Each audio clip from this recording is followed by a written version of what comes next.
తీరానికున్న రూపురేఖలు మార్చేస్తున్నామా? కృత్రిమ ప్రయోజనాల కోసం ప్రకృతితో పెట్టుకుంటే ఎవరికి నష్టం? సహజ సిద్ధంగా ఉండే సాగర తీరాన్ని మన అవసరాల కోసం ఎలా పడితే అలా మార్చేస్తే ఫలితం ఇంత దారుణంగా ఉంటుందా?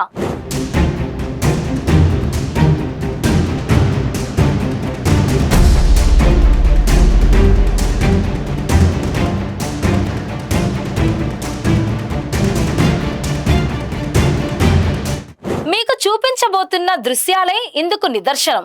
విశాఖ ఆర్కే బీచ్ కు సమీపంలోని దృశ్యాలు మరో ఉప్పాడను తలపిస్తున్నాయి.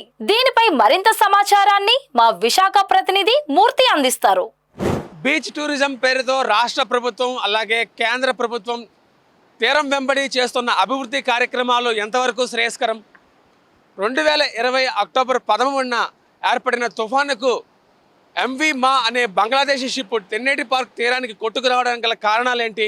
ఇప్పుడు తాజాగా విశాఖలోని ఆర్కే బీచ్ తీరంలో సముద్రం కోతకు గురై పర్యాటకులు ఇక్కడ పార్క్ చేసుకునే వాహనాల ప్రదేశాన్ని విధ్వంసం చేయడానికి గల కారణాలేంటో తెలుసా?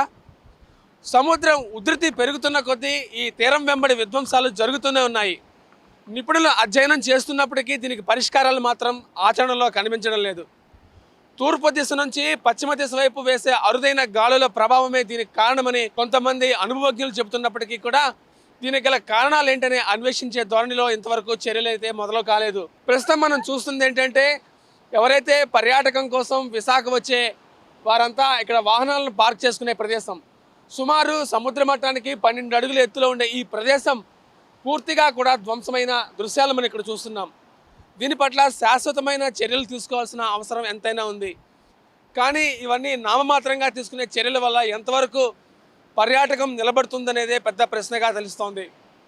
అనేక మంది నిపుణులు సిఆర్జెడ్ నిబంధనలు ఉల్లంఘిస్తున్నారంటూ చేస్తున్న వ్యాఖ్యలు కూడా ప్రభుత్వాలు పెడచెవిన పెడుతూనే ఉన్నాయి. విశాఖ తీరం మొత్తం కాంక్రీట్ జంగిల్గా మారిపోతే ఇలాంటి విధ్వంసాలే జరుగుతాయన్న దానికి ఇటీవల కాలంలో వస్తున్న తుఫానులు అల్పపీడనాల ప్రభావం కారణంగా ఇలాంటివి జరుగుతున్నప్పటికీ కూడా ప్రభుత్వం ఇవంతా సహజంగా జరిగే ప్రక్రియని లైట్ తీసుకోవడం కూడా ఇలాంటి ప్రమాదాలకు ప్రధాన కారణంగా తెలుస్తోంది. ముఖ్యంగా గాలి వాటం సముద్రంలో మారుతున్న కొద్దీ ఇటువంటి తుఫానులు ఏర్పడిన సమయంలో బలంగా తీరాన్ని తాకే సమయంలో ఇలాంటి విధ్వంసం జరుగుతున్నదా అన్న విషయాన్ని పాలకులు ఎప్పుడు గుర్తిస్తారో మరి తెలియడం లేదు.